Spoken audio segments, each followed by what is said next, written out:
History hides moments when doing the will of God unleashes consequences no one expected.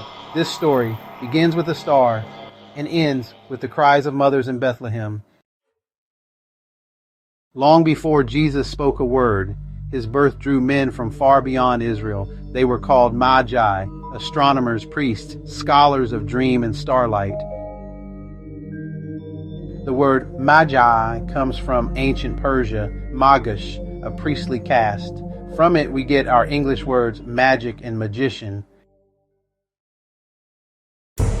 Centuries earlier, in Numbers 24, verse 17, a prophet named Balaam said, "A star shall come out of Jacob, and a scepter shall rise out of Israel." This prophecy was considered the sign of a future king that would rise out of Jacob. The Magi knew these prophecies because Jews once lived in Babylon as captives. And during their captivity, Daniel wrote and left behind his prophetic testimony of a kingdom which would rise during the Roman Empire. Forget the Christmas card. They did not travel as three lonely travelers. They marched like a royal embassy. Their arrival may have numbered in the thousands. And when they entered Jerusalem, Jerusalem trembled. They asked a question that had deadly implications. They asked, "Where is he who has been born King of the Jews?" In Herod's mind, that title belonged to one man and one man only, him, Herod.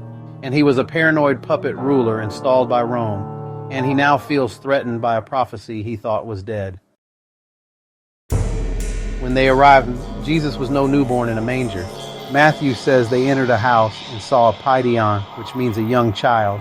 Herod calculated the approximate age of the boy from the time of the star's first appearance, which he calculated the child could have been as much as 2 years old. Gold for a king, frankincense for God, and myrrh represented one of the spices which would be used for his burial.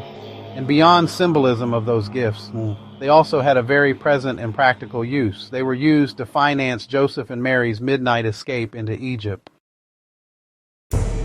When Herod realized the Magi had defied him, his rage boiled into murder.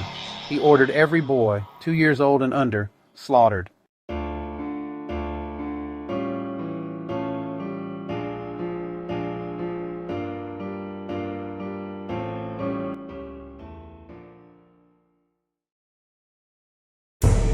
The Magi followed a star with holy intention to honor the promised king, and yet their arrival triggered a massacre. And it seems that very often God's plan will collide with human corruption.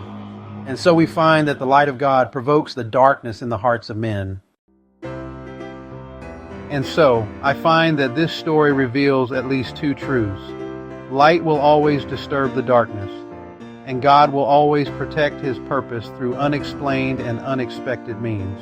So, you see, those same gifts that honor Jesus also save Jesus. And the Magi's obedience in following the star also served to preserve that unique child who would one day change the world.